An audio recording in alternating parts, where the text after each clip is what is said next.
Hello' guys, সকলোকে স্বাগতম জনাইছোঁ মোৰ এটি ভিডিঅ'লৈ। আৰু এয়া দেখিছে মই যোগাৰ কৰি আছোঁ, যিহেতু লক্ষী পূজা আছিল সেইদিনাখন, সেইবাবে অকলে এয়া প্ৰসাদৰ যোগাৰ কৰি আছোঁ।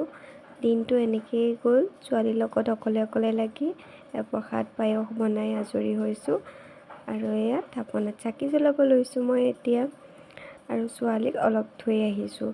যিহেতু চাকি জ্বলোৱাৰ সময়ত ছোৱালীৰ লগতো থাকিব নোৱাৰি, ছোৱালীয়ে যি টি কৰি দিব, সেইবাবে আৰু এয়া ভগৱানৰ ওচৰত প্ৰাৰ্থনা কৰিছোঁ যাতে সকলোকে ভালে কুশলে ৰাখে, লক্ষী মাই আৰু চবৰ ঘৰতেই বিৰাজমান হৈ থাকক লক্ষী মা, তাৰেই কামনা।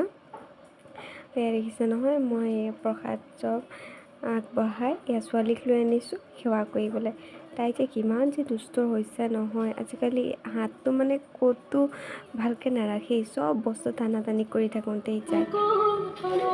আৰু এয়া দেখিছে আজি এয়া লক্ষী পূজাৰ আয়োজন মোৰ। আৰু এয়া ছোৱালী দেখিছে নহয়, আমাৰ লক্ষীমীয়ে পূৰা বাচন বৰ্তন লৈ খেলাত ব্যস্ত হৈ গৈছে।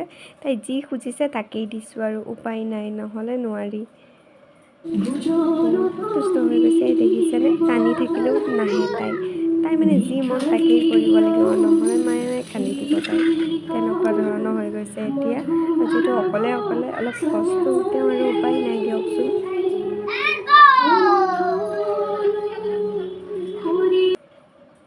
আৰু এয়া প্ৰসাদ মই ভাঙিব হৈছেই, আৰু 5 শুনৰ পিছত আৰু প্ৰসাদ এয়া ভগৱানক দিছোঁ।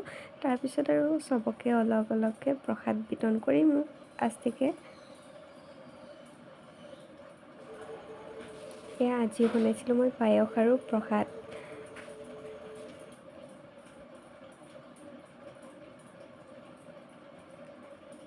আৰু এয়া ওপৰলৈ আমি 3গৰাকী গৈ আছোঁ, যিহেতু ওপৰতো লক্ষী পূজা পাতিছে, নাম আৰম্ভ হৈছে, আমাৰহে দেৰি হ'ল, ব'লক চাব।